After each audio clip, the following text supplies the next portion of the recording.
विश्व के पहले खो खो वर्ल्ड कप को जीतकर इंडियन विमेन टीम ने इतिहास रच दिया था। पर कोई भी जीत एक दिन में तो होती नहीं है ना। इसकी भी बहुत लंबी कहानी है और इस कहानी के बहुत इंपॉर्टेंट कैरेक्टर के साथ आज हम बैठे मिस्टर सुमित बारवीर जी, क्योंकि इस टीम के हेड कोच है। इनसे हमने बात करी कि इनको कैसे ये उपाधि मिली, क्या क्या इनको प्रॉब्लम्स फेस करनी पड़ी और 2032 जो ओलंपिक्स में हमें जाना है उसके लिए अब क्या रास्ता है। आइए साथ बैठ के इसको सुनते हैं और एंजॉय करते हैं पॉडकास्ट विद समरस। सर वैसे तो मेरे पास में क्वेश्चंस बहुत सारे हैं आपको लेके। बिल्कुल। तो मैं आपसे सबसे पहले ये जानना चाहता हूँ कि मैं उस सुमित भाटिया को जानना चाहता हूँ जो बचपन से लेके इस चीज़ का सपना देखा था या नहीं देखा था, और उसने कैसे यहाँ तक का सफ़र कैसे किस तरह से तय किया।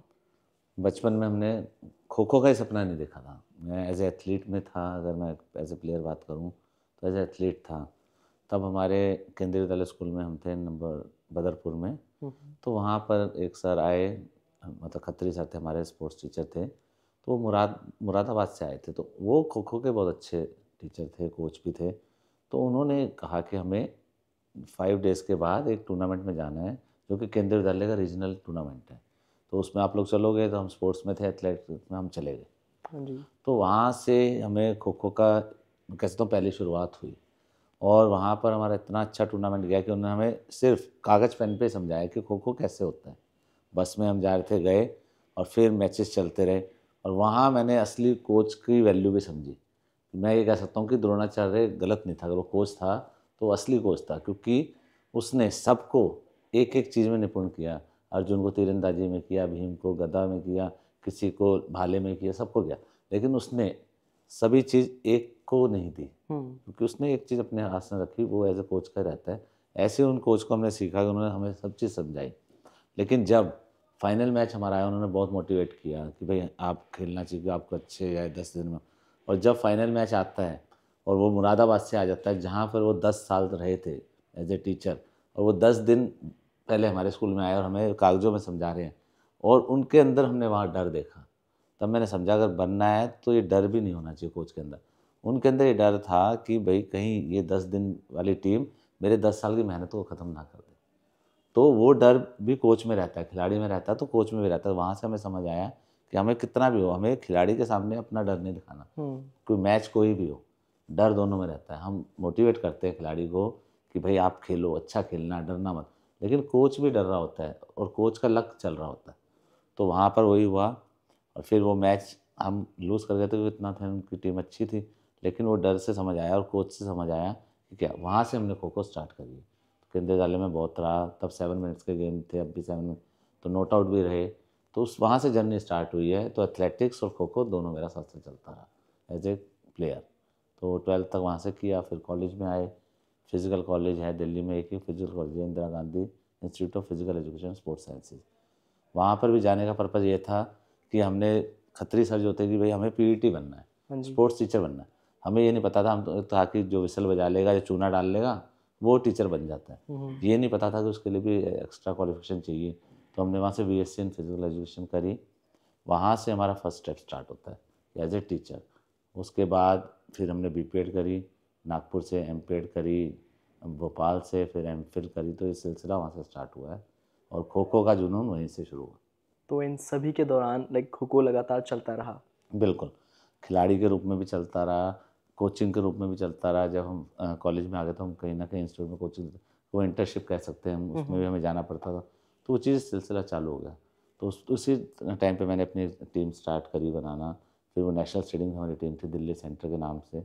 वहाँ पर अश्विनी शर्मा जी जो मेरे कोच रहे हैं वो भी थे। तो हमने वहीं से चालू करें, हम वहाँ कोचिंग भी दी, ट्रेनिंग भी ली। और फिर हम फिजिकल कॉलेज में थे तो हमें इस चीज़ों का करना पड़ता था, लेसन प्लान्स में भी ये समझाते थे। तो वहाँ से हमारा स्टार्ट हो गया जर्नी। और मैं ये कह सकता हूँ कि आज मैं गर्व से कह सकता हूँ, आज, पहले नहीं, आज कह सकता हूँ कि हमने कोई गलत स्टेप नहीं उठाया था। हमने अगर कोचिंग या इसमें सोचा था तो हमने सक्सेसफुल रही है। और हमारी वजह से आज बहुत सारे खिलाड़ी हैं जो वर्ल्ड लेवल पे जा चुके हैं और देश का नाम रोशन कर रहे हैं। आपने लाइक काफ़ी सारे यंग एथलीट्स को अपने पास में ग्रूम किया है। बिल्कुल। तो आपके पास में कोई ऐसी स्टोरी किसी प्लेयर को लेके जो आपको याद रह गई हो अभी तक? बिल्कुल। जब कॉमनवेल्थ का टाइम आया, तो कॉमनवेल्थ चैम्पियनशिप जब होनी थी 2010 में दिल्ली में, तो उस टाइम पर डेवलपमेंट के नाम पर बहुत लोगों के घर गए, ठीक है। तो वो चीज़ हमारे यहाँ भी हुई। मेरे पास दिल्ली गवर्नमेंट की तरफ से एक सेंटर है, बदरपुर खो खो सेंटर, वो छत्ता स्टेडियम दिल्ली स्पोर्ट्स ब्रांच की तरफ से चलता है। तो वहाँ पर परवीन निशा एक लड़की है, ठीक है। आज वो मैं ये कह सकता हूँ कि आज वहाँ पर असिस्टेंट कोच भी है। वो इंडिया 3 बार रिप्रेजेंट कर चुकी है, गोल्ड मेडल दिला चुकी है। तो उनका घर भी था, जब वो झुग्गी में रहते हैं, वो टूट गया था। तो वो कॉमनवेल्थ का डेवलपमेंट एक तरफ चल रहा है और वो गाँव शिफ्ट हो रहे थे। तो उसको हमने रोका कि भाई तुम मत जाओ। उसके फादर मदर को मोटिवेट किया कि आप इधर ही रहें, कि आपकी लड़की में टैलेंट है। तो उन्होंने कहा हमारे पास कुछ है ही नहीं, कुछ काम करने को नहीं। तो हमने कहा आप कुछ भी शुरू करो। तो उन्होंने अपनी बिरयानी की शॉप स्टार्ट करी, जो मुझे पता था। चलता रहा, सिलसिला चलता रहा। जब हमारा 12th साउथ एशियन गेम हुआ 2016 में ही, खो खो सबसे पहले रिकोगनाइज्ड हुआ as a recognised game in South Asian Games में, जो गुवाहाटी असम में हुए थे। तो वहाँ पर वो फर्स्ट टूर्नामेंट है जहाँ पर खो खो रिकोगनाइज्ड हुआ। तो वहाँ पर जब हुआ तो परवीन निशा पूरे नॉर्थ से, मतलब ये नहीं कह सकता दिल्ली से, नॉर्थ में जितने भी रीजन है, चाहे पंजाब हो, राजस्थान हो, जम्मू हो, जहाँ से भी हो, हरियाणा हो, तो इकलौती लड़की थी, सिंगल लड़की थी वो, जो इंडिया टीम की वाइस कैप्टन भी थी और पूरे नॉर्थ को रिप्रेजेंट कर रही थी। बहुत प्राउड ठीक है, मोमेंट होगा बहुत आपके अलग लिए। था। उस टाइम पर उसे दिल्ली यूनिवर्सिटी से भी ऑफर था, ओपन था, 12th पास होते ही आप किसी भी कॉलेज में दे सकते हो। वो न्यूज़पेपर्स में भी आया है बहुत चीज़। फिर एक जनन्य है जो हिंदुत्व की मैगज़ीन है, 2 चलती है उनकी मैगज़ीन, उस पर वो मैंने देखा, मुस्लिम्स को ज़्यादा कवर नहीं करते, लेकिन मुस्लिम गर्ल थी, उसके ऊपर भी 2 पेजेस का उसका आर्टिकल आया। वो आर्टिकल इसलिए आया कि हमने जब अवार्ड जीत लिया, गोल्ड मेडल जीत लिया, हमने यहाँ पर प्रेस कॉन्फ्रेंस भी की, सब कुछ हो गया। तो जो मीडिया वाले थे उन्होंने कहा जी हम आपका घर देखना चाहते हैं और घर के बाद मतलब आपके फादर क्या करते हैं वो देखना चाहते हैं। तो उसकी 4-5 सिस्टर मेरे पास खो खो में रही हैं। 5 सिस्टर्स किसी भी गेम में नहीं, वो 5 खेली हुई हैं, नेशनल इंटरनेशनल प्लेयर हैं। अब हमने उनका घर भी देख लिया, फिर हमने कहा चलो इसकी शॉप दिखाते हैं, और हमने नहीं, प्रेस वालों को देखनी थी। तो उन्होंने हमें बहाना कर दिया जी वो शॉप आज बंद है। चलो, फिर उन्होंने कहा चलो आज नहीं होता कल करेंगे। फिर उन्होंने कहा जी वो तो वहाँ से हमने चेंज कर लिए, अब हम एक ना रेडी लगाते हैं उस पर है। तो उन्होंने कहा ठीक है हम रेडी को शूट कर लेंगे। तो हमारे जहाँ स्कूल है उसके पास ही कहा था रेडी, तो वहाँ गए, तो वहाँ भी नहीं मिली उनकी रेडी। तो फिर मैंने उससे पूछा, मैं कहा दिक्कत बताओ क्या है। तब उसने बताया रियल में कि जहाँ हमारा स्कूल है आज भी, जहाँ मेरा सेंटर है, उसके साथ में बिल्कुल आप देखोगे तो कूड़ेदान है, बिल्कुल साथ में टचिंग है, एडजॉइंट, उसके साथ में कबाड़ी की दुकान है, उसके बाहर इतने से पतीले में उसके फादर बिरयानी बेचते हैं और आज भी बेचते हैं। अच्छा। 100-200 तो वो उस चीज़ को बता नहीं पा रही थी, और वो 5 लड़कियां उस घर की खो खो, तो वो टचिंग था सबसे। उसके बाद उसको मीडिया ने कवर किया, और हमारे वहाँ जो आप देखें टोल पुल है उससे हमारा स्कूल पूरा दिखता है, स्कूल के नीचे वो दुकान भी दिखते थे, उन्होंने वहाँ से पूरी कवरेज करी। तब जाके उस मैगज़ीन में वो आया, तब वो हाईलाइट हुई कि जिस परिवार की लड़की इंटरनेशनल खेल रही है उसी स्कूल के बाहर उसके फादर बिरयानी बेचते हैं, और आज भी बेचते हैं। आज भी उसकी सबसे छोटी सिस्टर है मेरे पास खो खो में, और उस प्लेयर ने 3 इंटरनेशनल खेले, तीनों में इंडिया गोल्ड दिलाया। उसके बाद उसी स्कूल में वो आज असिस्टेंट कोच पर अपॉइंट है दिल्ली गवर्नमेंट की तरफ से, स्पोर्ट्स कोटे पे। तो ये स्टोरी मेरे सबसे टचिंग रही है, रही सबकी है। निर्मला भाटी हैं, बिल्कुल गरीब परिवार से ही रही, बिल्कुल उसका परिवार ने उन्हें यहाँ भेज दिया, वो हमारे पास रही 6th से। ये दोनों एक साथ खेलती थी, निर्मला भाटी भी, परवीन निशा भी। तो उसके परिवार ने वहीं छोड़ा, वो करते रहे। आज आप मानेंगे नहीं, आज उसने लास्ट एशियन चैंपियनशिप भी दोनों ने एक साथ खेली है। इस बार भी दोनों थे साथ, लेकिन उसके कंसीव किया होता तो बिटिया हुई थी उसकी परवीन निशा की, तो उसने ड्रॉप कर दिया, नहीं तो वर्ल्ड कप की टीम में वो भी थी। ठीक है, उसका कैम में भी नाम था। तो निर्मला भी थी, तो उसने भी गरीब परिवार से थी, उसके फादर को कैंसर हुआ, सब हुआ, उसको भी ले जा रहे थे, उसको हमने रोका, उसके फादर माने। अब हम अभी वर्ल्ड कप जीत के जब गए हैं तो अभी हम गए थे राजस्थान, तो आप बिलीव नहीं करोगे 28 किलोमीटर्स का अप्रॉक्सीमेटली इतना लंबा जुलूस था। हम 9:30 मॉर्निंग पर ओपन जिप्सी में बैठते हैं, तो 7 o'clock तक वो चल ही रहा है वेलकम। 20 से 25 स्कूल्स हम कवर कर रहे हैं, इतनी जगह पर उनका ऑनर हो रहा है कि हम सोच ही नहीं सकते। प्लस जो उसका गांव है, बिल्कुल मैं कहूँ गांव के अंदर गांव है, इतना गरीब उससे हैं वो। वहाँ पर इंडोर निर्मला के नाम से निर्मला इंडोर खो खो स्टेडियम बन रहा है, तो वो लड़की को भी हमने पिक करा। मोनिका शाह भी बिहार में, कल उसका वेलकम है। तो होता मैं आज जैसे जा रहा हूँ तो वहीं जाएंगे, तो उसकी भी स्टोरी थी, वो हमारे पास आई गरीब। तो मैं ये नहीं कहता कि दिल्ली के रहे हैं, कहीं के भी आ सकते हैं, सेंटर पे ऐसा नहीं, जो भी प्लेयर आएगा आ सकता है। नसरीन शेख जो अर्जुन अवार्डी कहते हैं, वो एयरपोर्ट अथॉरिटी में मेरे पास रही, एज ए प्लेयर भी मेरे पास रही, इंडिया की कप्तान बनी तब भी मेरे पास थी, मैं चीफ कोच था उसका। उसकी भी स्टोरी ऐसी, उसके फादर बर्तन की एक दुकान लगाते हैं, जो संडे मार्केट होती है उसमें, उसने वहीं से जर्नी स्टार्ट करी है और आज वो इंडिया का नाम रोशन कर रही है, 3 बार कप्तान बन चुकी है। तो ये सारे खिलाड़ी ऐसे हैं जो सब डाउन टू अर्थ रहे हैं, लेकिन इन सब में सबसे ज़्यादा मेरे को रहा कि जो प्रवीण की थी टचिंग थी, नसरीन की भी रही, निर्मला की भी रही, मोनिका की भी रही, तो इसका अलग था। और सबसे ज़्यादा था कि 5 सिस्टर एक गेम खेल रही हैं दिल्ली से और एक ही ग्राउंड पर, एक ही ग्राउंड में। हाँ, भाई और उसमें से 2 इंटरनेशनल है और 3 नेशनल प्लेयर है और सब मेडलिस्ट। आपके लिए काफ़ी ज़्यादा लाइक प्राउड मोमेंट बिल्कुल होता होगा कि बिल्कुल उनको सबको एक साथ देख के कि वो Sorry, कैसे किस बिल्कुल। तरह से खेल रहे हैं। क्योंकि अभी हमारा जो हुआ था वर्ल्ड कप, हमारी डायरेक्टर एजुकेशन मैडम भी आई थी, हम्म, तो दिल्ली में स्टेडियम में भी इतने ग्राउंड नहीं हो सकते। हमारे पास 2 मड ग्राउंड हैं सब जूनियर लेवल के, 2 मैट के हैं सब जूनियर और 1 इंडोर, 5 ग्राउंड किसी स्टेडियम में भी, वो स्कूल में है। उसका सपोर्ट सारा जाता है प्रिंसिपल को, जो प्रिंसिपल है हमारी बहुत बढ़िया है, उन्होंने सारा दिया। ये चीज़ें बहुत अच्छी है। अब जैसे कि 2016 में पहला मैच हुआ था बिल्कुल एंड उससे लाइक उसके बाद में और भी मैचेस हुए हैं बिल्कुल एंड आपने जीते हैं बिल्कुल। एंड तो उससे पहले आपका लाइक क्या किस तरह से माइंडसेट था एंड उसके बाद में क्या माइंडसेट हुआ?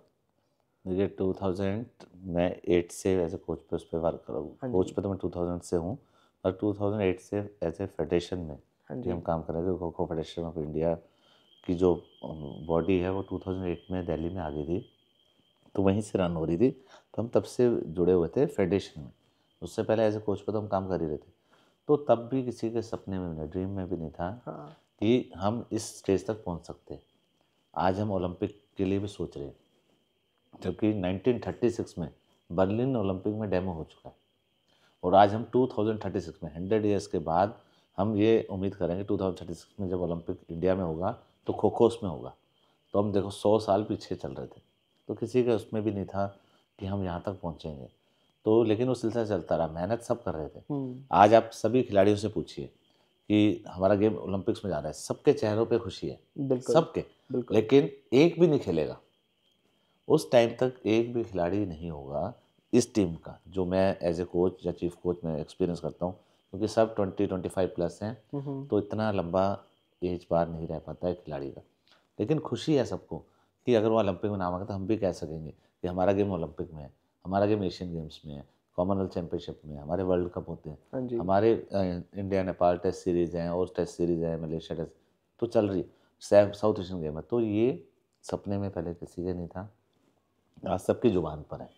तो सफ़र हमारा वहीं से स्टार्ट हुआ, स्ट्रगल भी स्टार्ट हुई, खिलाड़ियों का भी रहा। फिर तब मैट पे नहीं था, मड पे था, तो मड टू मैट की स्टोरी स्टार्ट हुई, क्योंकि किसी भी गेम को अगर ऊपर इंटरनेशनल स्टैंडर्ड पे जाना है, बेंचमार्क सेट करना है, तो उसको चेंजेस करने पड़ेंगे, आइदर वो रूल्स में हो, आइदर ग्राउंड से रिलेटेड हो, कुछ भी होगा चेंजेस होते हैं। आप कबड्डी देख लीजिए, आप रेसलिंग देख लीजिए, ये सब मड पे थे, मिट्टी से मैट पे आए हैं, और आज देश का नाम रोशन कर रहे हैं। रेसलिंग में हम ओलंपिक्स में मेडल ला रहे हैं, आप एशियन गेम्स में देखिए कबड्डी में मेडल आ रहे हैं, ऐसे हम वर्ल्ड कप में मेडल दे रहे हैं, गोल्ड मेडल। तो ये चीज़ें चेंजेस होंगे, रूल्स भी चेंज होंगे, ग्राउंड्स भी चेंज होंगे, सब कुछ होगा, प्लेयर्स की जो सोच है वो भी चेंज वो होगी। भी चेंज होगी। तो ये सारी चीज़ें हुई हैं और वो हमें दिख रही है होती हुई, और हम खुश हैं कि हम इसका पार्ट हैं। तो ड्रेसिंग रूम का माहौल किस तरह से रहता है जब हम मैच शुरू करने वाले होते हैं उससे पहले, कि आप किस तरह से मोटिवेट करते हैं मस्ती, अपने प्लेयर्स को? मस्ती करो, हाँ, क्योंकि जब तक आप रिलैक्स नहीं होगा आप वो नहीं कर पाओ। हम अपनी स्ट्रैटेजी बना रहे होते हैं कि हमें ये बैचेस भेजनी है, इसमें किसको भेजना है, या थर्ड बैच को ब्लॉक करके चलना है, क्योंकि क्या होता है हमें दूसरे की टीम की वीकनेस और स्ट्रेंथ दोनों पता होनी चाहिए।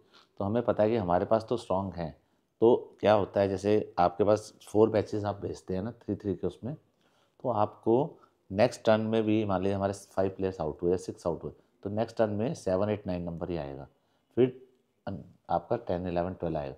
तो हम कई बार थर्ड बैच को स्ट्रॉन्ग रखते हैं, क्योंकि मैचेस जो टर्न होंगे वो सेकंड इनिंग में होंगे।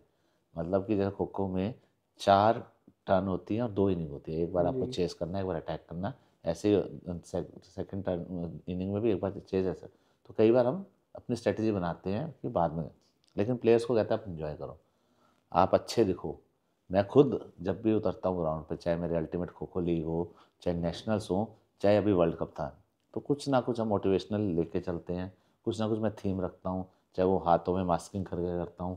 प्लेयर्स को भी कहते हैं आप भी करो, आप अपना 100% करो, आप हवाबाजी नहीं होनी चाहिए, लेकिन आप दिखने चाहिए हो कि आप कुछ हो। उसका इफेक्ट ओपोनेंट टीम पे पड़ता है। हम स्ट्रांगली उतरते हैं या हम कुछ कर रहे होते हैं तो ओपोनेंट टीम जरूर घबराएगी। तो हम कहते हैं मेकअप करो, स्टाइल करो, मस्ती करो, उतरो। बाकी स्ट्रेटेजी हमने जो बनानी है उन्हें, क्योंकि खिलाड़ी जो कर चुका है वो करके आया, अब तो उन्हें फाइनल स्टेज पे उतरना है, तो वहाँ आप कोई प्रेशर ही नहीं देते, आप रिलैक्स रहो और एंजॉय करो। हाँ जी। तो ये चीज़ रहती है, तो ड्रेसिंग रूम का माहौल हमेशा अच्छा ही मिलेगा। लाइक मैच से पहले एकदम मस्ती, मस्ती, मैच के बाद में। हाँ, क्योंकि मैच से पहले हमने स्ट्रेटजी बना ली होती है एक दिन पहले रात को, कि भाई क्या है, क्या इनकी वीडियो हमने रिकॉर्डिंग्स देख लेते हैं, क्या उनकी वीकनेस है, वो सब स्टडी कर लेते हैं। उसके टाइम पे तो बस ये है कि आप बिल्कुल फिट होकर उतरना है, रिलैक्स मूड में उतरो, और उसके बाद जैसे ही ग्राउंड में होता है तब एग्रेशन दिखाना है। उसका जब रिजल्ट हमारा निकलता है, जीतते हैं, फिर मस्ती। तो इन्जॉयमेंट दोनों तरफ है, आप आओ वहाँ से कूल डाउन करो, उसके बाद आप इन्जॉय करो। तो कूल डाउन ज़रूर करते हैं हम, योगा वगैरह मोटिवेशनल ज़रूर रखते हैं, 2-3 मिनट का ध्यान जरूर लगाना है।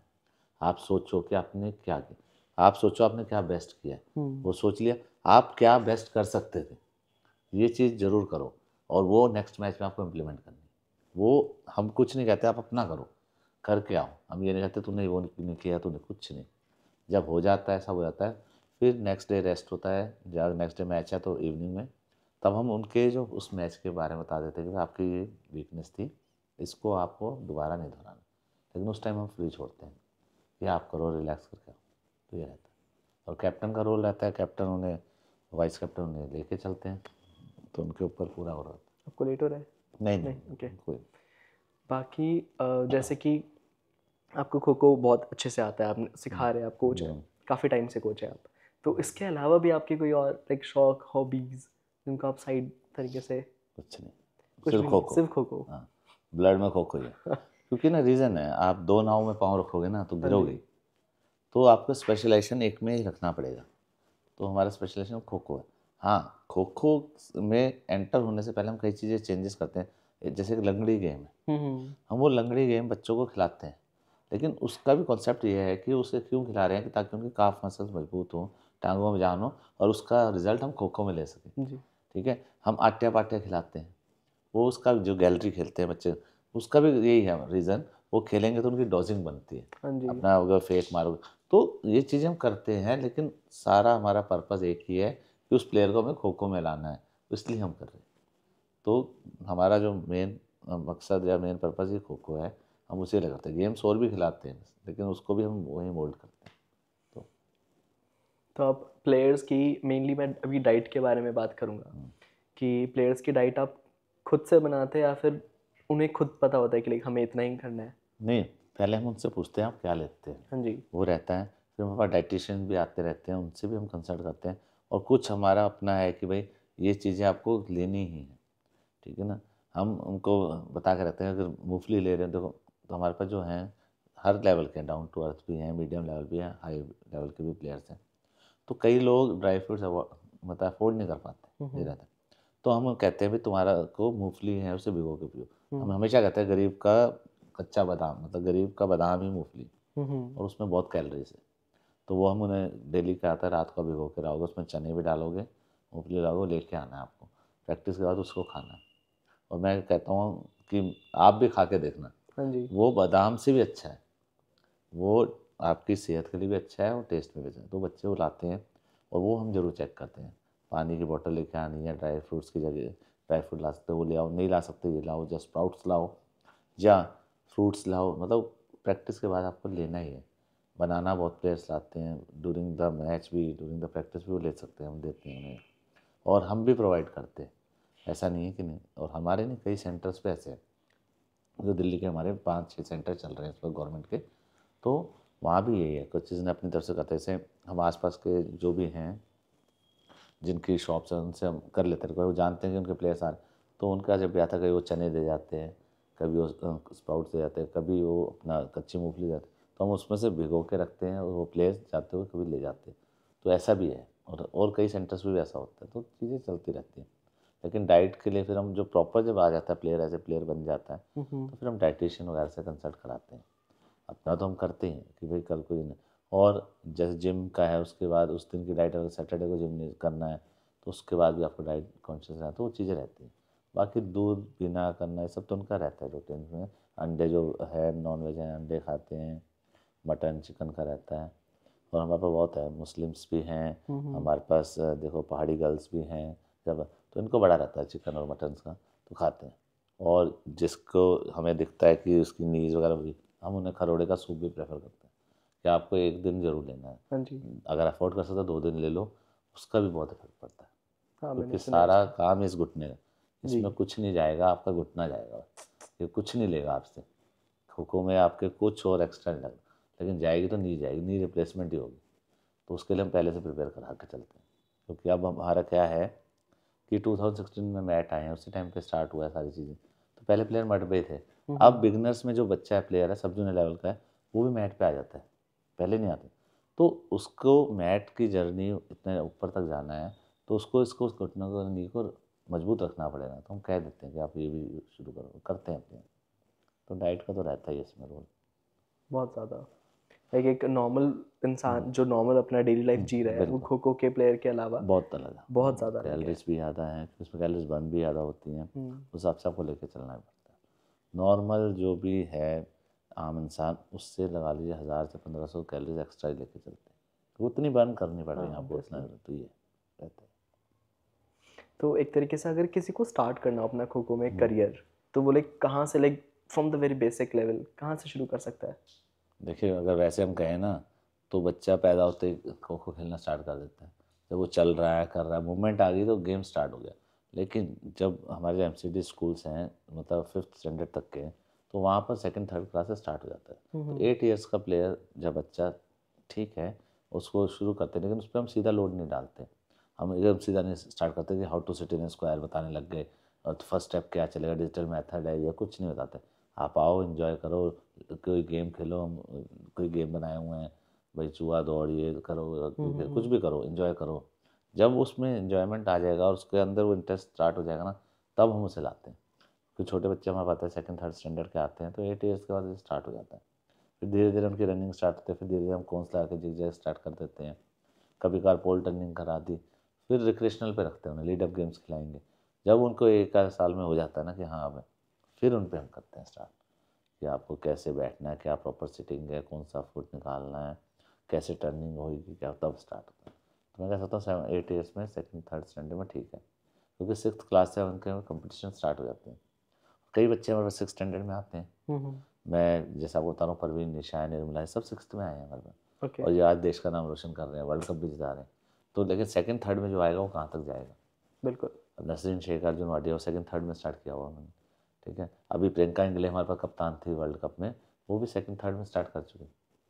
प्रतीक वाइकर मैन टीम का कप्तान था, वो भी सेकंड थर्ड। तो ये एज है, 7 8 एज में आप स्टार्ट कर सकते हैं इस गेम को, और आप इसको मेन गेम बना के चलेंगे तो बहुत आगे जाएंगे। एथलेटिक्स लोग साथ लेके चलते हैं। हमारे कितने खो खो प्लेयर्स हैं जो लॉन्ग डिस्टेंस रनर में अच्छे से अच्छे एथलीट को बीट करते हैं, क्योंकि स्टेमिना सबसे ज़्यादा इसमें है, हाँ जी। सबसे ज़्यादा इसमें स्किल्स है। क्योंकि आपको बैठना उठना बहुत कंटिन्यू रहता है प्रोसेस, तो काफ मसल मजबूत हो जाते हैं, तो ये रहता ही है। तो कहूँगा 7 to 8 ईयर्स में स्टार्ट करना चाहिए इस गेम में। तो जैसे कि आपने बताया कि लाइक 2036 में हम अपने इंडिया को खो खो को रिप्रेजेंट कर सकते हो ओलंपिक्स में। बिल्कुल तो ऐसी क्या चीज़ें जो आपको लगता है कि अभी भी चेंज होनी बाकी है? बिल्कुल। अभी कुछ जो रूल्स है, जैसे हमने वजीर भी इम्प्लीमेंट करा है, और भी रूल्स हमारे आ गए, ग्राउंड भी मिनिमाइज हो गया। जैसे पावर प्ले आना चाहिए, पावर प्ले भी गेम की जान है। पावर प्ले में क्या होता है, एक टाइम पे 2 वजीर एक्टिव होते हैं, ओके। ठीक है। अगर वो चीज़ आएगी तो इंटरेस्टिंग बनेगा, उसमें स्कोरिंग बढ़ेगी, उसमें स्ट्रेटेजी अलग बनेगी। तो मैं उम्मीद करता हूँ कि, तो ये डिपेंड करता है इंटरनेशनल खो खो फेडरेशन पर या खो खो फेडरेशन पर, कि वो अपने रूल्स में कब इम्प्लीमेंट करेंगे। लेकिन एज ए कोच हम ये चाहते हैं कि ये चीज़ें भी आनी चाहिए, कि वजीर का रोल ही सबसे ज़्यादा इम्पोर्टेंट है। जैसे अभी वर्ल्ड कप हुआ, हमारे पास निर्मला भाटी वजीर थी मेरे पास, क्योंकि वजीर के रिफ्लेक्सेस बहुत शार्प होते हैं। उसको बेस्ट अटैकर अवार्ड भी मिला है, बेस्ट डिफेंडर भी मिल गया, और average player of the tournament भी मिला है। तो वजीर की क्वालिटी सबसे एक्स्ट्रा ऑर्डिनरी होती है। तो हम चाहते हैं कि एक टाइम पर एक बैच को आउट करने के लिए पावर प्ले भी आना चाहिए, उससे इंटरेस्ट बढ़ेगा लोगों को, लोग वेट करेंगे पावर प्ले कब, तो पावर प्ले लेने की पावर अटैकर की टीम के पास होती है कि वो कब लेगा। वो चेक करता है कि ओपोनेंट टीम का स्ट्रॉन्ग बैच कब आ रहा है, वो तब उसे यूज़ करता है। कई बार यूज़ करते हैं और वो उससे इम्प्लीमेंट नहीं होती, उससे ड्रीम रन भी रुकेंगे, क्योंकि अगर अच्छी टीम आएगी, अच्छे बैच आएंगे तो ड्रीम रन बनेगा, तो ओपोनेंट टीम को पॉइंट्स मिलते हैं, तो उसको रोकने के लिए पावर प्ले रहता है। तो मैं कहता हूँ पावर प्ले आना चाहिए, ये चीज़ें होंगी और आने वाले टाइम में होंगी भी, बिल्कुल। तो उसमें मज़ा आएगा। तो ऐसे लाइक आपने लाइक 2016 में जीता, अभी 2023 में जीता अभी, एंड फिर उसके लाइक बाद में आपके कोई और प्लान्स वगैरह इन चीज़ों को लेके कि आप और इम्प्रूवमेंट लाना चाहते हैं? बिल्कुल। 2016 में हमने स्टार्ट की थी जर्नी, साउथ एशियन गेम्स में गए, उसमें गोल्ड मेडल था, उसमें मैं टीम के साथ था। फिर 2016 में ही फर्स्ट टाइम जो हमारी लड़कियों का एशियन चैम्पियनशिप में एंट्री मिलती, वो वैसे third Asian kho kho championship थी, लेकिन वुमेन की देखें तो फर्स्ट थी। तो उसमें भी हमारे कैंप हुए थे और हमारे पास DAV सेक्टर 37 फरीदाबाद में हुए थे, मेरा रेजिडेंस भी वहीं है। तो उस टाइम पे गेम का इतना एक्सपोजर नहीं था, जी। तो कैंप भी हमने वहीं खुद कंडक्ट किया, उस कैंप में सारे प्लेयर्स आए, तो वहाँ से जर्नी स्टार्ट हुई, वहाँ भी गोल्ड मेडल आया। देन 2023 उसमें भी एशियन चैम्पियन गोल्ड मेडल आया। फिर हमारी सीरीज़ होती रही, फिर हम लंदन भी गए और उसमें 2018 में उसमें भी हमारा गोल्ड मेडल था। तो मैं कह सकता हूँ कि कितने साल तक इंग्लैंड ने भारत में झंडा फहराया, हम वहाँ भारत वाले जाके इंग्लैंड में झंडा फहरा के आए, बिल्कुल बिल्कुल। और उस टाइम की खुशी अलग थी। जी।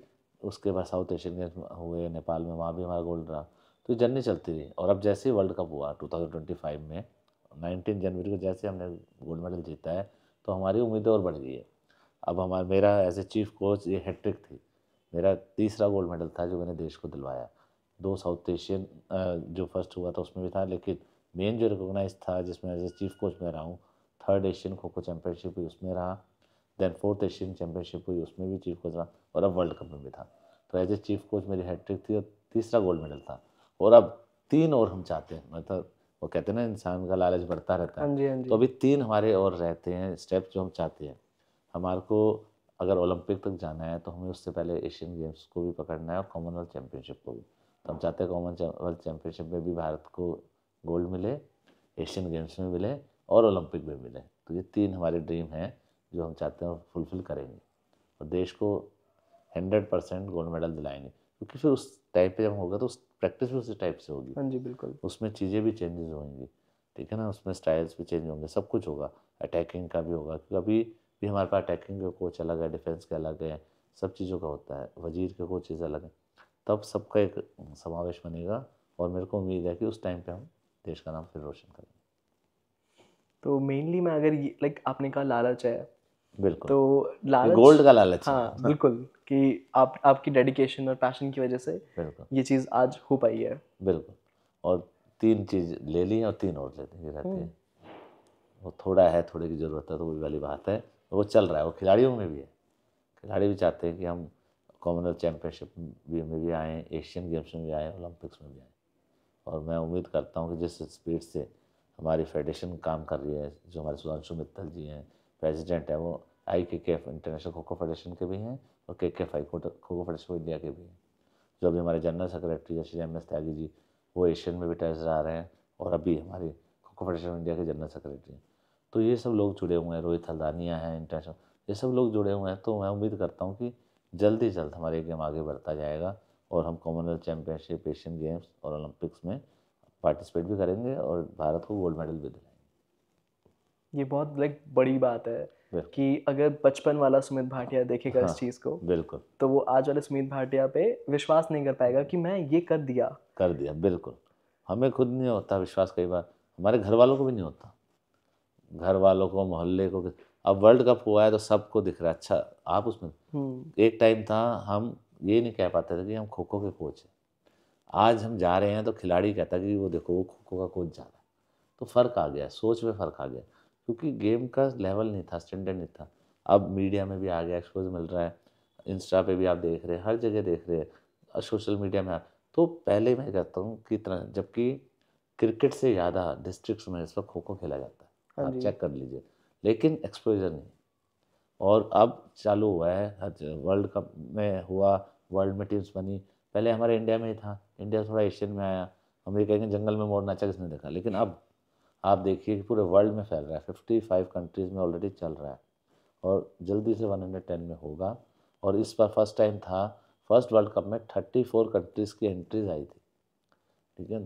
तो 34 में से हमने 24 को सिलेक्ट किया, एक टेक्निकल इशू से पाकिस्तान नहीं आ पाई, तो 23 कंट्रीज़ ने पार्टिसिपेट किया और यहाँ पर कम्पीट किया और उसमें से हमने गोल्ड मेडल जीता है। तो फर्स्ट वर्ल्ड कप में जब इतनी कंट्रीज़ आ रही हैं तो सोचिए 10वां वर्ल्ड कप होगा तो कहाँ होगा। तो कहाँ होगा बिल्कुल। एग्जैक्टली। जी जी। जो वो बचपन वाला सुमित भाटिया है, आपके पास में उसके लिए कोई बात कि मैं उसे ये बात बताना चाहता हूँ, या फिर कोई मुझे बताता उस वक्त पे? जब उस समय पर हमारे को ये नहीं पता था कि आपको एज ए प्लेयर पे कहाँ तक जाना है। हाँ जी। मुझे आज भी ये रहता है कि देखो एज ए कोच पे हमने बड़ा नाम कमाया, एज ए प्लेयर पे भी हम कमा सकते थे, लेकिन हमारे पास प्रॉपर गाइडेंस नहीं थी, क्योंकि केंद्रीय विद्यालय स्कूल एक का लिमिटेशन एक अपनी है और स्कूल गेम्स SGFI की एक अपनी है, ओपन टूर्नामेंट्स का अपना, सबका एक दायरा अलग है, लेकिन हमें दायरा ही नहीं पता था। हम अपने केंद्रीय स्कूल में खेल रहे हैं, रीजनल खेल रहे हैं, क्लस्टर्स खेल रहे हैं, नेशनल खेल रहे हैं, हमें लग रहा हम वहीं, लेकिन हमें उस टाइम पर पता होता कि भाई ओपन टूर्नामेंट्स भी होते हैं, हमें पता होता कि SGFI स्कूल गेम फेडरेशन के टूर्नामेंट भी होते हैं, तो हमें और एक्सपोजर मिलता। हो सकता है कि जैसे आज मेरा नाम एज ए कोच पर जैसे चीफ कोच इंडिया का इसलिए हो रहा है, हो सकता है उस टाइम पे मेरे को ये मौके मिले होते तो मैं इंडिया का नाम रोशन कर रहा होता एज ए प्लेयर भी। तो ये एक चीज़ रहती है हमारे मन में हमेशा, लेकिन वो लैक ऑफ नॉलेज ही कह सकते हैं, होता है हमारे जो टीचर्स रहे उनको भी नहीं पता होगा। लेकिन जब हम 12th के बाद निकले, हम कॉलेज में आए, हमने नेशनल स्टेडियम ज्वाइन किया, तब हमें समझ आया कि रियल खो खो क्या है। जी। हम लास्ट मैंने 7th में स्टार्ट किया तो 12th 5 ईयर्स तक मेरा रहा, नेशनल्स भी खेले, सब कुछ रहा, लेकिन वो स्टैंडर्ड ही अलग था। आए तो फिर हमने स्ट्रगल करी, स्ट्रगल का पीरियड स्टार्ट हुआ और मतलब स्ट्रगल करने में इतना टफ कंपटीशन था, 3 साल लग गए। मैंने 12th में स्टार्ट किया था, फाइनल ईयर तक आ गया, तो फाइनल ईयर तक भी मतलब एक टूर्नामेंट भी नहीं मिला था, मतलब स्टेट चैम्पियनशिप मिल गई, उसमें हम खेल लिए, एक टूर्नामेंट भी नहीं मिल रहा था कि मैं अपनी दिल्ली टीम को रिप्रेजेंट कर सकूं, क्योंकि डिस्ट्रिक्ट की टीम में जाना है, डिस्ट्रिक्ट से जीत के वहाँ जाना पड़ता है। तो ऐसे ही चल रहा था और मैं ये कह सकता हूँ मैं तो भगवान को ही नहीं मानता था, नास्तिक था बिल्कुल, लेकिन हमारी मम्मी है वो साईं बाबा को बहुत मानती है। उन्होंने कहा कि चलो एक बार वहाँ मंदिर चल लो, मैं कहा आप लोग जाया करो, वो जाती हैं, हर साल जाती है। तो वो 95-6 में उस साल वो ले गई, तो हमारे अंदर इतना कीड़ा था, इतने सनक थी, वहाँ भी जाके हमने साईं बाबा, मैं कहा एक नेशनल खिला दोगे तो हर साल आएंगे, ठीक है। आप बिलीव नहीं करोगे 96 में हाँ जी। उस दिल्ली में जितने नेशनल हुए हैं, चाहे वो फेडरेशन कप हो, चाहे नेशनल हो, चाहे यूनिवर्सिटी हो, ऑल इंडिया, सब खेला, दिल्ली का बेस्ट प्लेयर अवार्ड मिला, ओपन टूर्नामेंट जीते। जैसे क्रिकेट में हुआ था ना कि इंडिया ने वेस्ट इंडीज़ मारी थी, हाँ जी। ऐसे फाइनल क्लब की टीम मानी हुई थी, तो हम नवनीत क्लब से थे, हमने उस टीम को बीट किया। तो उस साल मैं एक मांगा तो सब कुछ मिला, तब से आज तक हम साईं बाबा को मान, तो एज ए खिलाड़ी ये चीज़ें भी रही। तो आपका कहीं किसी तरह से कोई आपका कहीं किसी तरह से कोई लकी चार्म रहा है, जैसे कि आपने कोई मैच शुरू हुआ एंड उससे पहले आपने वो एक्टिविटी या फिर कोई रिचुअल किया हो? हाँ किया, सब करते हैं, हम भी करते हैं। जी। कई लोग भगवान को मानते हैं। हमारा नंबर से स्टार्ट हुआ, जब मैं 13 नंबर पहनता था तो अनलकी रही, तो हमने जब बना तो हमने 7 नंबर के लिए फ़ाइट करी, और 7 नंबर जब मैंने पहना तो मैं वही बताना चाह रहा हूँ, उस साल मैं सारे टूर्नामेंट्स खेला। हाँ जी। 7 बनने का भी रहा कि मेरी अगर बर्थ डेट देखो वो भी 16 है, वो ऐड करते 7 बनी, हाँ जी। टी शर्ट नंबर 7 हो गई। अगर मेरा पूरा ऐड करेंगे ना 64 1976 पूरा, वो भी 7 बनता है। तो ये चीज़ें रही, फिर हमने गाड़ी नंबर, तो मैं 7 नंबर का कुछ ना कुछ रखता था, अच्छा। या कई बार 7 इलायची भी रख ली, मतलब अपना था कि कुछ रखेंगे, उसका डिस्ट्रीब्यूट कर देंगे, जीतेंगे। कई बार हमने कॉइन्स भी रखे, नोट रखा 7 नंबर वाला, तो बहुत चीज़ें करी जिसका टोटल 7 बनता। हाँ जी। तो 7 का कुछ ना कुछ लेके चले, तो तो ये आपका चीज़ शुरुआत से 7 नंबर बहुत 7 लकी रहा, बिल्कुल बहुत रहा, और आज तक है, आज तक है। बिल्कुल 7 नंबर पे ही है सारा। तो नेक्स्ट क्वेश्चन है कि लगभग अभी के टाइम पे धीरे धीरे खो खो सबके सामने आ रहा है, लेकिन पहले कभी ग्लैमर नहीं था खो खो के पास में, वो चीज़ नहीं थी, लाइक लोग इस चीज़ को जाने। तो किस तरह से बड़े बड़े ब्रांड्स को अट्रैक्ट करना मुश्किल रहा आपके लिए?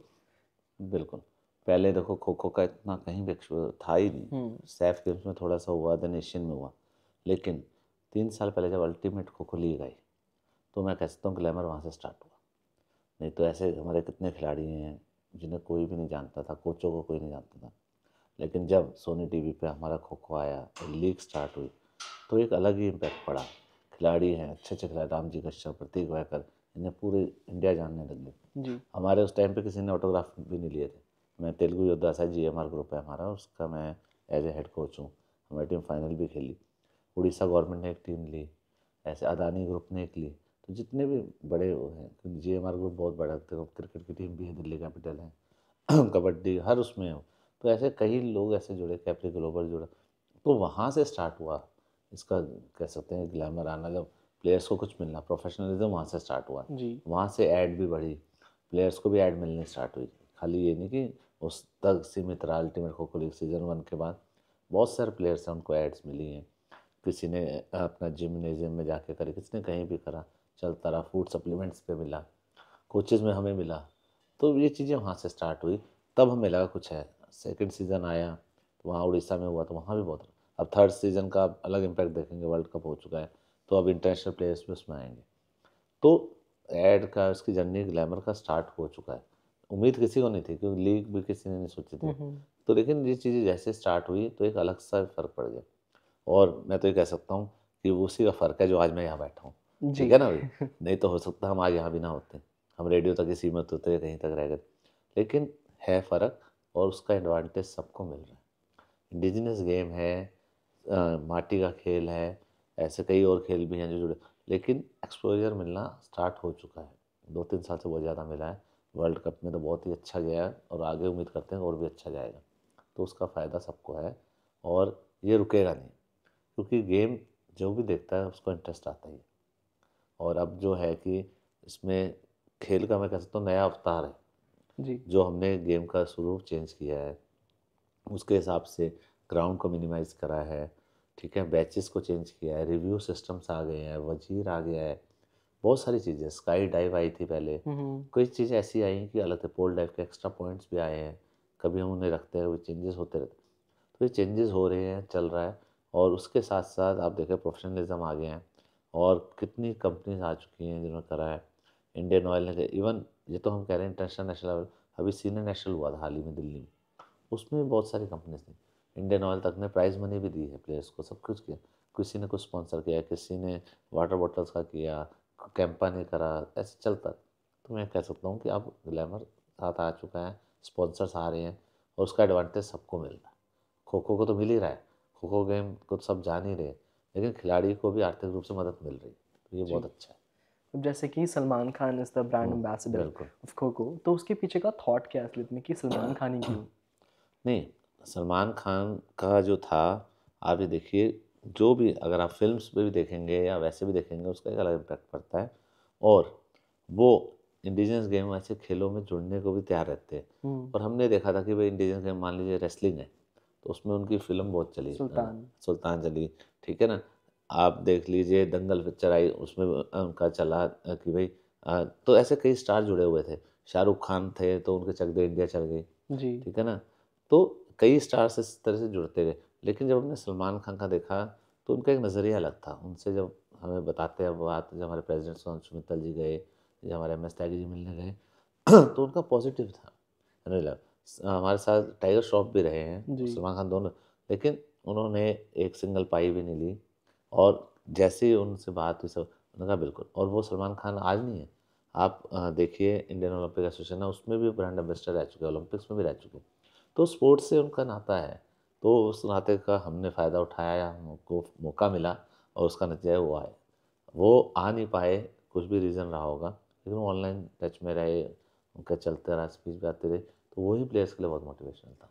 काफ़ी ज़्यादा। और सलमान खान, टाइगर श्रॉफ, और ऐसे कितने थे, अनन्या पांडे हो गई, और भी बहुत सारे, मैं कह सकता हूँ 10 से 15 स्टार्स हैं जिन्होंने इस इंडिजिनस गेम को सपोर्ट किया। तो ये बहुत बड़ी बात है कि एक इंडिजिनस गेम को इतने इस बड़े प्लेटफॉर्म पे इतने सारे स्टार्स करें, मतलब मेल फीमेल सब ने इसमें किया, कम से कम 10 से 15 स्टार्स। तो इसका फ़र्क पड़ा है, काफ़ी ज़्यादा। काफ़ी पड़ा। लेकिन हमसे पहले सलमान खान तैयार थे कि हाँ जी मैं इसको करूँगा, क्योंकि वर्ल्ड कप का सबको पता था, वर्ल्ड कप होना है, चल रहा है। हम गए तो उनको पहले ही पता था कि वर्ल्ड कप होने वाला है, और महाराष्ट्र का खेल है, हाँ जी। ठीक है ना। सलमान खान वहीं रहते हैं, मुंबई में देखते हैं और भी देखते थे, वो कहते हैं हमने पहले भी देखे हुए इवेंट्स। तो वहीं का गेम है, माटी का खेल है, वहीं से है। महाराष्ट्र के सबसे ज़्यादा खिलाड़ी हैं हमारे पास, तो इसमें भी वर्ल्ड कप में सबसे ज़्यादा प्लेयर्स वहीं से थे। तो जब हम गए तो मुझे लगा कि सर बताते हैं वो मेंटली प्रिपेयर ही थे। मतलब हम अगर ना कहते, जैसे फेडरेशन ना कहती, या सुधांशु मित्तल जी या मित्तल जी ना कहते, तो उसका वो खुद ही कह देते कि मैं इस गेम के साथ जुड़ना चाहता हूँ। तो ऐसा रहा, तो ये जर्नी वहाँ से स्टार्ट हुई। तो वो उसका खुद सामने से तैयार थे कि बिल्कुल लाइक तैयार मुझे थे ले जो, लो। हाँ तो हमने तो रिक्वेस्ट करी है, तो उन्होंने एक बार भी डिनाई नहीं करी, जो हाँ जी। उनको बताया गया है उन्होंने एकदम मानी। तो ये हमारे लिए बहुत पॉजिटिव है। आपको भी मिले उनसे? हाँ, नहीं मिले। नहीं। सलमान खान से नहीं मिले, फिल्मों में ही देखा है, उसी में रहे। और सलमान खान छोड़िए, देखें आदरणीय हमारे प्रधानमंत्री जैसे हाँ नरेंद्र जी। मोदी जी, उन्होंने भी साथ जुड़े। जब उनसे हमने उनकी फ़ोटो लगाने की रिक्वेस्ट करी तो उन्होंने एकदम मानी। तो आप सब जगह होर्डिंग्स उस पर देखेंगे तो उनकी फ़ोटोज़ थी। जब प्रधानमंत्री इंडियन गेम से जुड़ रहे हैं, सलमान खान जुड़ रहे हैं, तो गेम कहाँ रुकेगा, तो रुक ही नहीं सकता। भाई इतने तो बड़े सब बड़े फेसेस साथ ऐसे में रहे। जुड़े हैं। सबसे पहले प्रधानमंत्री नरेंद्र मोदी जी का ट्वीट आया वर्ल्ड कप जीतने का, तो ये सबसे बड़ी खुशी थी। उसके बाद हमारी जो प्रेसिडेंट है श्रीमती मुर्मू जी, उनका आया। स्पोर्ट्स मिनिस्टर्स हैं जो हैं, वो हमें ब्रेकफास्ट बुला रहे हैं सारी टीम्स को। और अभी हाल ही में नैनीताल में कल 14 को ही ख़त्म हुआ है, जो हम कह सकते हैं खेलों का महाकुंभ होता है, उससे बड़ा कोई टूर्नामेंट होता है। नेशनल गेम्स हो रहे थे, हाँ जी। वो सभी गेम्स के होते हैं। सारे खिलाड़ी बेस्ट 7 जो इंडिया के होंगे, टॉप प्लेयर्स, वो एक दूसरे से कम्पीट करेंगे। 8वां प्लेयर होस्ट होता है। ऐसे 8 टीमें या 8 प्लेयर वो सब एक जगह करेंगे। वहाँ पर भी ओपनिंग जब देहरादून में हुई, तो जो हमारे प्रधानमंत्री आदरणीय श्री नरेंद्र मोदी जी, उस स्पीच में वो बोल रहे हैं कि ये खो खो का वर्ल्ड कप हुआ और भारत का नाम रोशन हुआ। तो गेम तो अपने आप ही जा रहा है ना। जी। तो और ये नहीं खो खो के लिए, वो योगा के लिए भी बोलते हैं और गेमों के लिए। वो इंडिजिनस गेम को प्रमोट करना चाहते हैं कि वो चाहते हैं धरती के माटी के हमारे मूल गेम है वो ऊपर जाएं। तो बिल्कुल। उनकी सोच इतनी पॉजिटिव है, तो हम तो पीछे पीछे कड़ी हैं, जुड़ते जा रहे हैं। हम ऑलरेडी लाइक हम प्रेजेंट कर बिल्कुल रहे हैं इंडिया को। बिल्कुल बिल्कुल। काफ़ी अच्छा।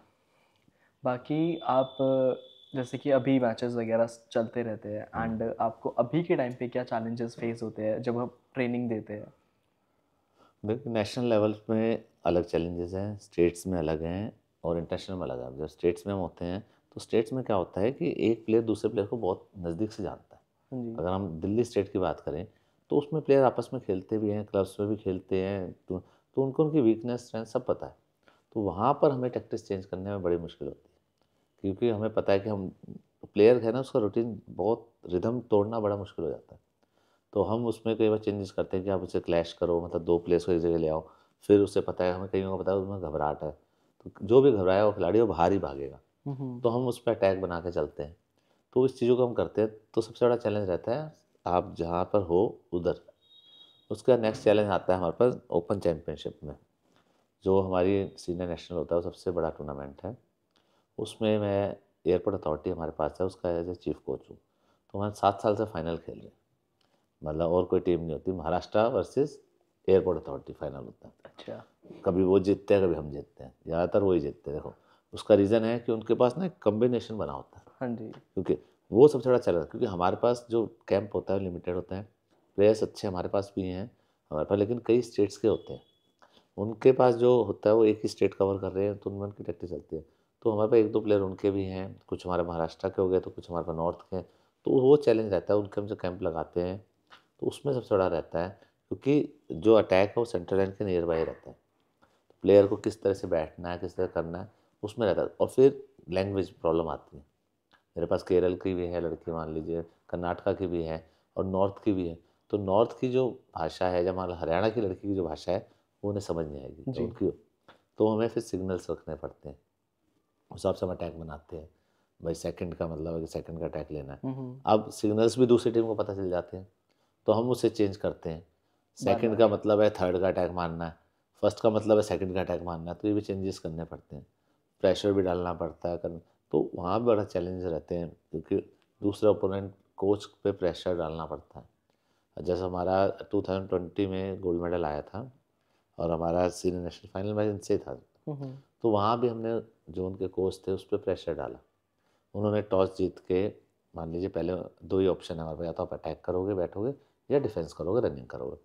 तो उन्होंने अटैक लिया पहले, कोच ने इंडिकेशन दी तो जो कैप्टन था उसने डिफेंस कह दिया। हम एज ए रूल पे गए। एज ए रूल पर अगर रूल बुक कहती है कि अगर एक कैप्टन ने जो भी चीज़ पहले बोल दी वो लॉक हो गई, वही रहेगा। हमने उस पर फाइट करी, प्रेशर करा, जानबूझ के ड्रामा क्रिएट कर दिया, कोच को प्रेशर दे दिया, वो टेंशन में आ गया।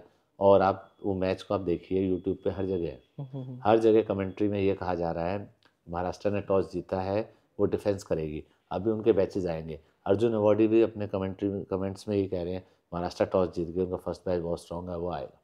लेकिन हमने फाइट करी, सब कुछ हुआ, और एयरपोर्ट अथॉरिटी की टीम ने ही डिफेंस किया सबसे पहले, और उसका नतीजा था कि हमने वहाँ पर 4 पॉइंट्स की लीड ली और गोल्ड मेडल लिया। तो ये चीज़ें भी करनी पड़ती हैं, लेकिन चैलेंजेस आते हैं वहाँ। जी। इंटरनेशनल में चैलेंजेस मैं कहता हूँ थोड़ा कम है। उसका रीज़न कि हमारा गेम है, एशियन में आते हैं हमारे पास। हम 4th एशियन में गए तो नेपाल की टीम अच्छी थी, नो डाउट, उससे रहा। अब उसी के लिए हमने यहाँ पर वर्ल्ड कप के फाइनल मैच तक हमने कई अटैक अपने सेव करके रखे थे। प्रियंका इंगले जो है सेंट्रल लाइन में बहुत अच्छी है, टैपिंग उसकी मेन स्ट्रेंथ है। मतलब वो जब अटैक करती है तो प्लेयर जो भी भागेगा ना, जब कोई भी आम इंसान है जब वो चलता है उसके पाँव उसकी बॉडी से पीछे रहते हैं, हाँ जी। तो उस पर वो चलते हुए अटैक करती है, टच करती है और प्लेयर की स्कोरिंग लेती है। वो हमने लास्ट तक वो स्किल नहीं निकालने दी। पोल डाइव हमने रनिंग पोल डाइव रोक के रखी, फर्स्ट से आप बनाओ थर्ड के रोक के रखे, ऐसे कुछ हमने अटैक्स रोक के रखे कि उन्हें पता ही ना चले। जी। तो वहाँ पर ये चीज़ें करी। लेकिन स्टेट लेवल में प्लेयर को पता है कि आज नहीं मारेगा तो कल मारेगा, कल मैच में नहीं करेगा परसों मैच में करेगा, तो ये चीज़ें पता रहती। तो चैलेंजेस हर तरह से अलग है। अब वर्ल्ड कप में थे अलग चैलेंजेस थे।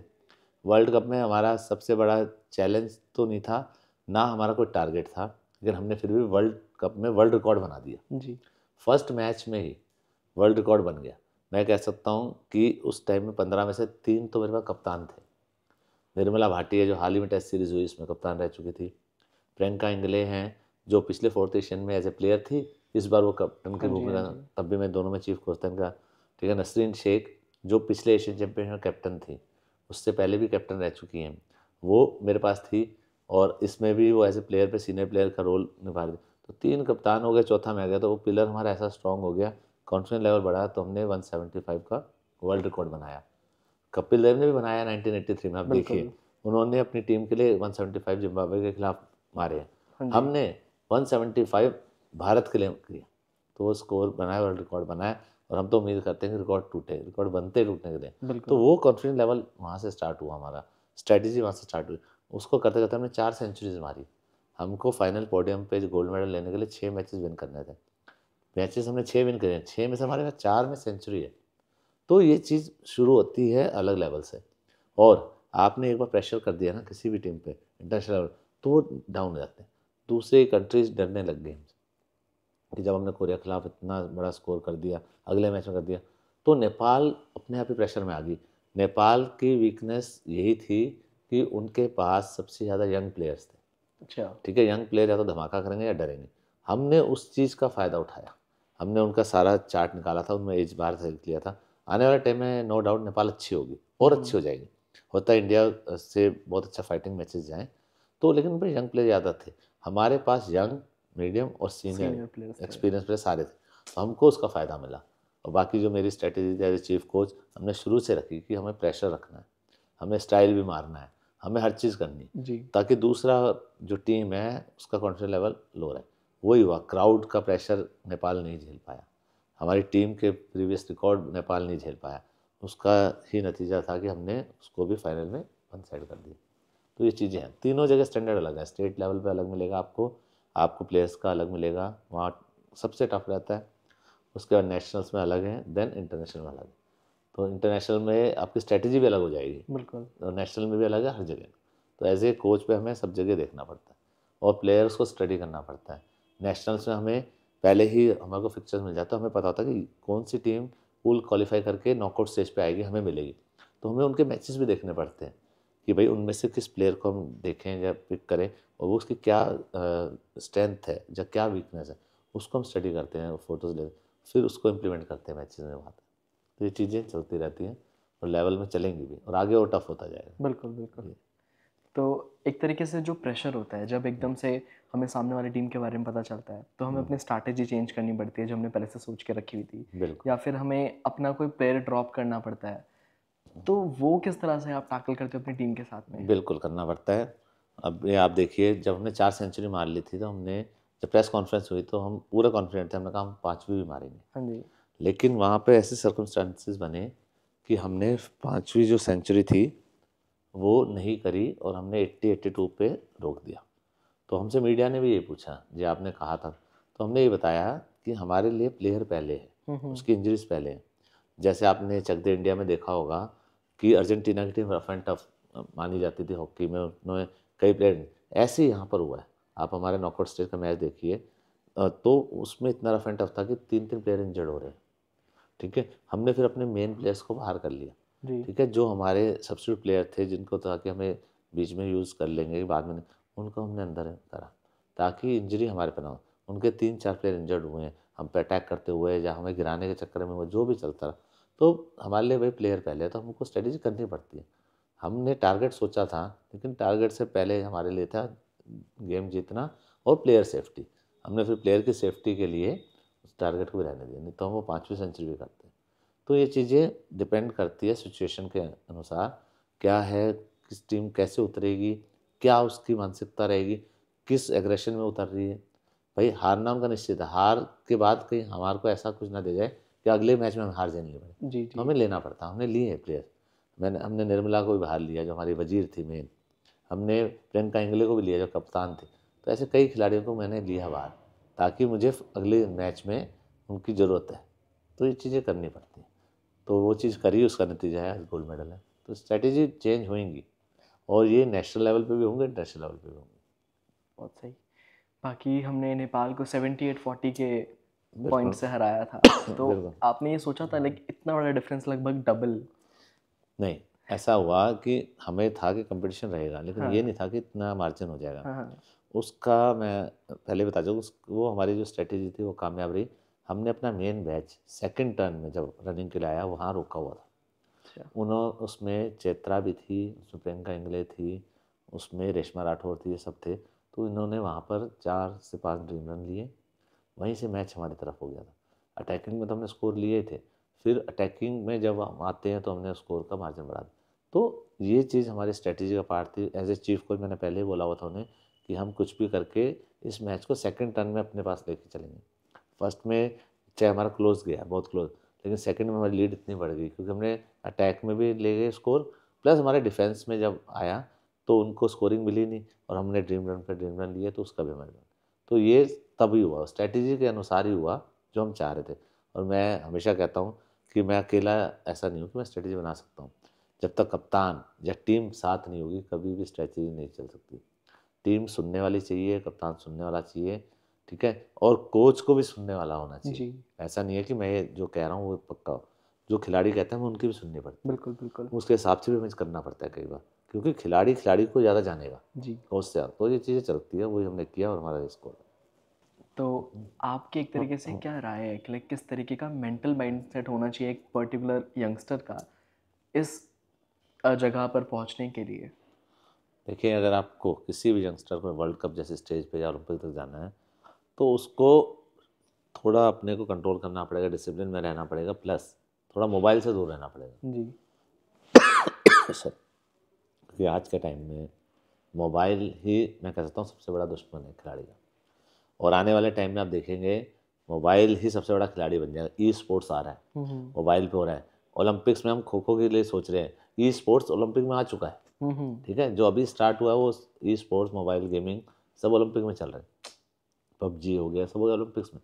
तो हम खिलाड़ी को समझा कि हमारा तो इंडिजिनस गेम है उसमें, तो आपको थोड़ा उस पर कंट्रोल करना पड़ेगा। करिए, आप यूज़ करिए, लेकिन इतना भी नहीं होना चाहिए कि आप उसके एडिक्ट हो जाओ, तब आपकी प्रभाव निकले। रात को अगर आप 11-12-1 बजे तक कर रहे हो तो सुबह आप कैसे प्रैक्टिस पे आओगे? बिल्कुल। तो मैं ये कहना चाहूँगा, पहले का टाइम देखो, एक वीक में एक आता था चित्रहार, ठीक है, चित्रमाला भी आता था, वो साउथ के गानों का था, उसमें एक हिंदी सॉन्ग आता था। उस हिंदी सॉन्ग के लिए लोग 7 से 8 दूसरी लैंग्वेज के सॉन्ग सुनते थे, तो वो भी समय था। और आज देखिए, जब आप निकालो, जो गाना निकालो, सर्च करो, हो बिल्कुल जाता है। बिल्कुल। तो मैं प्लेयर से ये कहूँगा कि आप थोड़ा सा डिसिप्लिन में रहें, थोड़ा सोशल मीडिया में करें, लेकिन थोड़ा सा कम रखें और अपने गेम की तरफ देखें प्रैक्टिस। अगर आप खो खो को मेनली 3 वर्ड्स में समझाना चाहें तो लाइक किस तरह से, क्या बताएंगे आप खो खो के बारे में 3 वर्ड्स में? भाई अगर 3 वर्ड खो खो दे तो मैं तो कहूँगा मेरा पहला प्यार है, माई फर्स्ट लव। ये हो सकता है, क्योंकि तो मैं घर पे भी कहता हूँ, वाइफ हाँ को भी जी। पता है। ठीक है ना, क्योंकि हम जो खो खो के लिए जुड़े हैं ना, वो दिल से जुड़े हुए हैं। हम जो कोचेज या जो खिलाड़ी आ रहे हैं वो चकाचौंध देख के आ रहा है, बिल्कुल। उसने हर चीज़ देख ली, अब वो घुस रहा है। आप मानेंगे नहीं अगर मेरे, लेकिन हम जो जुड़े थे वो हम शुरू से जुड़े थे। मैं तो हमेशा ये कहूँगा मेरा पहला प्यार खो खो है। तो वो ये 3 वर्ड है कि मैं फर्स्ट लव, वो खो खो है और ब्लड में खो खो है। ये चीज़ें, तो ये चीज़ें जुड़ी ही यहाँ से हैं। हम ये कभी भी नहीं कह सकते कि आप सोचोगे कुछ मिलेगा, आप सोचो ऊंचा। हम्म। अगर हमारे स्टेट चैम्पियनशिप जो नेशनल्स होते हैं ना, हम प्लेयर को ये बोलते हैं कि आपको मान लीजिए टॉप टीम, मान महाराष्ट्र टॉप टीम, आपको महाराष्ट्र को बीट करना है। आपके दिमाग में हम खिलाड़ी के बिठा देंगे कि टॉप टीम को बीट करना है, चाहे वो महाराष्ट्र आ जाए, चाहे उड़ीसा आ जाए, कोई भी आ जाए, आपको उसको बीट करना है। अब प्लेयर के दिमाग में बैठ गया ना टॉप वन, तो टॉप नहीं आओगे तो सेकंड आओगे, सेकंड नहीं आओगे थर्ड आओगे, फोर्थ, तो आपकी रैंकिंग वहीं से डिसाइड हो जाएगी। हम सोचेंगे हम नॉर्थ की टीम या जो अपने लेवल की टीम्स हैं हमारे, जिसमें कि जोन्स होते हैं उसमें उसको करेंगे तो हम फिर नीचे रहेंगे। तो सोच को बदलना पड़ता है। तो इसलिए चीज़ें चल रही हैं, अच्छी हो रही हैं, और खिलाड़ी भी इस चीज़ों को समझ रहे हैं। आप बिलीव नहीं करोगे, महाराष्ट्र के डर से कई टीमें मैच छोड़ देती है, इन द सेंस उन्हें पता होता है कि यार ये टीम है, इससे तो हमने हारना ही है, इतनी पावरफुल है। इतनी पावरफुल है, लेकिन डर बैठा हुआ है ना। बिल्कुल। आप उस महाराष्ट्र को बिहार, जम्मू या किसी और जो कम, उनकी किट पे ना के देखो, वो स्कोर का लेवल चेंज हो सकता है, वो जीत जाएंगे, मैंने कहा ना हार जाएंगे, लेकिन लेवल बदल जाएगा। वो जो ओपोनेंट टीम है वो चढ़ के खेलेगी। तो ये डर का भी खेल है, सब कुछ का है। तो इसको हमें समझाना पड़ता है, और हमें समझाते हैं प्लेयर को कि कॉन्फिडेंस आपके अंदर होना चाहिए, आपके अंदर दूसरे की वीकनेस को समझना होना चाहिए, आपके अंदर ये क्वालिटी होनी चाहिए कि आपको पता है मैं हारूंगा, लेकिन उसको नहीं दिखना चाहिए कि आप हारोगे। तो होता है ना भाई दूर से लड़ाई हो रही है, देखा किला जीतना है, हमारे पास सैनिक तो है 50, लेकिन जब हम 2 हाथ खड़ेंगे तो 100 हो जाएंगे, मशाल लेंगे हाथ में तो 100 दिखेंगे, तो दूसरा डरेगा ना।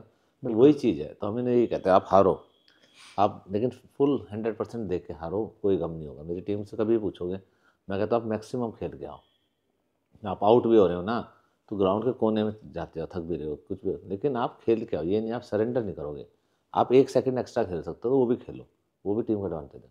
तो ये चीज़ें हैं, हम समझाते हैं और प्लेयर करते भी, इसका फ़ायदा। आपको क्या सबसे ज़्यादा मोटिवेट करता है कि लाइक मैं ये चीज़ करता ही रहूँ और आगे फर्दर लेवल्स पे लेके चल दूँ? हमें देखो शुरू से रहता है कि खिलाड़ी जो है, देखो मेरे पास वुमेन टीम्स भी हैं, मैन भी है, वुमेन ज़्यादा रही हैं इंटरनेशनल लेवल पे, मेंस कम रही हैं। तो दोनों की मानसिकता अलग है। आपको वुमेन टीम को एक साथ रखना बड़ा मुश्किल है। सबसे ज़्यादा खींचतान वुमेन टीम में आप देखिए, वो दिखेंगे दोस्त, वो सबसे ज़्यादा उनमें डिफरेंसेस होंगे। और मेन टीमें में जब होता है तो कम्बिनेशन बहुत अच्छा होता है।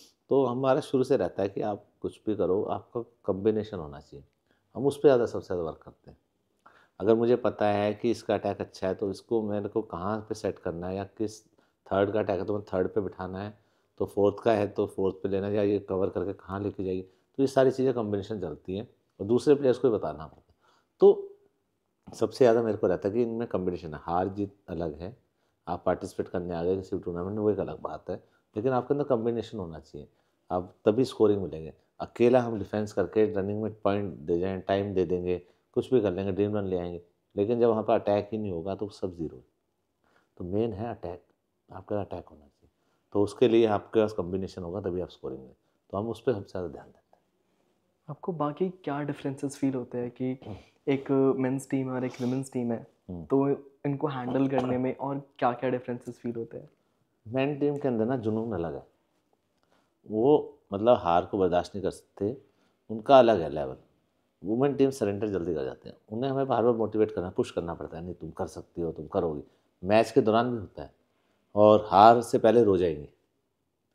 मतलब मैं आपको बता रहा हूँ, जूनियर नेशनल हमारा गोवा में था, आप बिलीव नहीं करोगे, असम टीम से मैच चल रहा है और वो हारने से पहले रो रही है टीम और हमारी टीम कॉन्फिडेंट हो गई कि मैच में कुछ रहा नहीं, और मतलब 1 मिनट रहता था और वो छोड़ चुके थे मैचेस हमारे, और हमारे पे 4 पॉइंट से हम जीत रहे थे।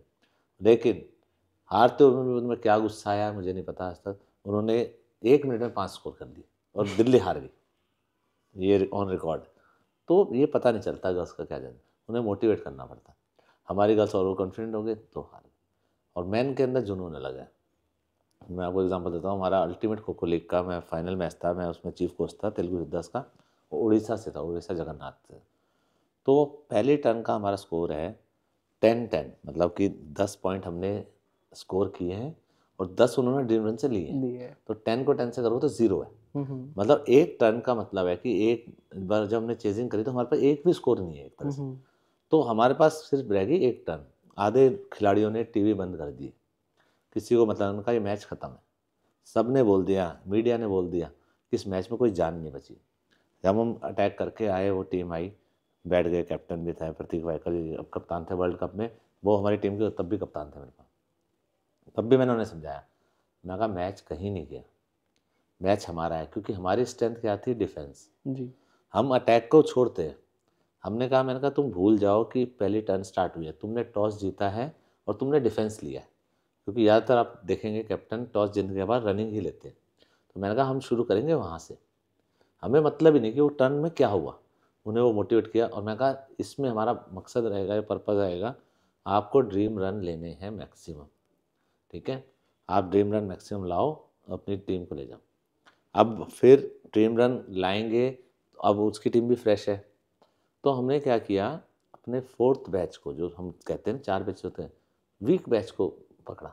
मैं कहा भाई तुम्हारा है, तुम्हें अपना टाइम देना है। और वीक बैच का क्या होता है कि वो मैक्सिमम 45 सेकंड या 1 मिनट खेलता है, लेकिन वो है कि एक बार नंबर तो आना ही है।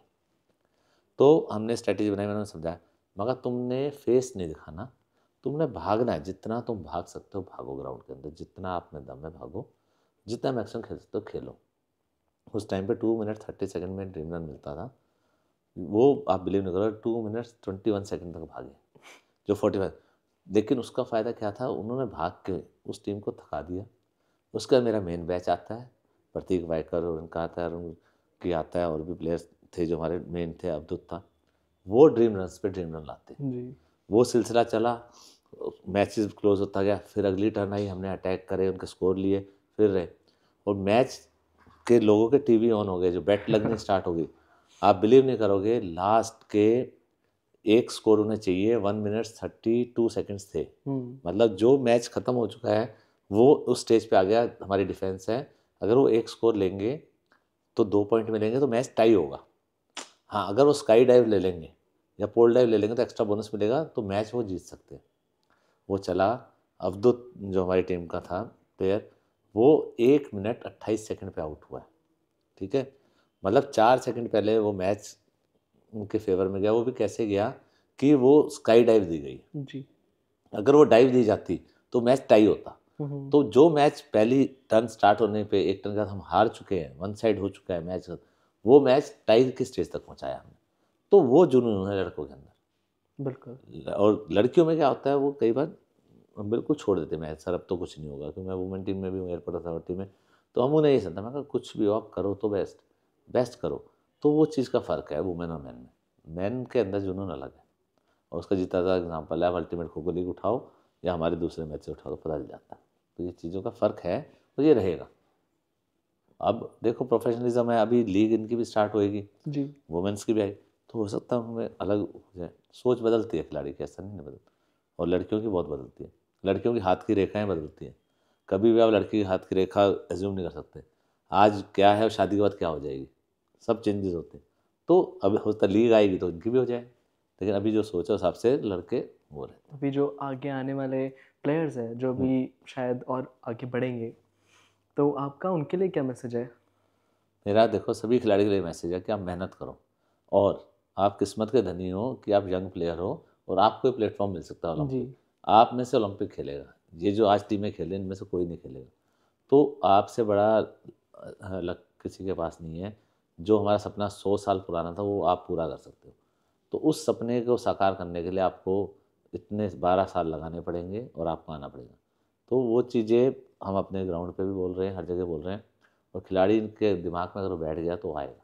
बिल्कुल। मैं ये नहीं कहता कि दिल्ली से 15 के 15 आ जाएंगे, लेकिन एक आएगा, 2 आएंगे, 4 जितने आएंगे, लेकिन वो खिलाड़ी तो होंगे। तो वो जज्बा उनमें होना चाहिए और वो उनका लक भी होगा और उनकी जो फेस वैल्यू है वो भी बढ़ेगी और उनका जो कॉन्फिडेंस लेवल है वो भी बढ़ेगा और मैं ये कहता हूँ फाइनेंशियली भी वो स्ट्रांग होंगे।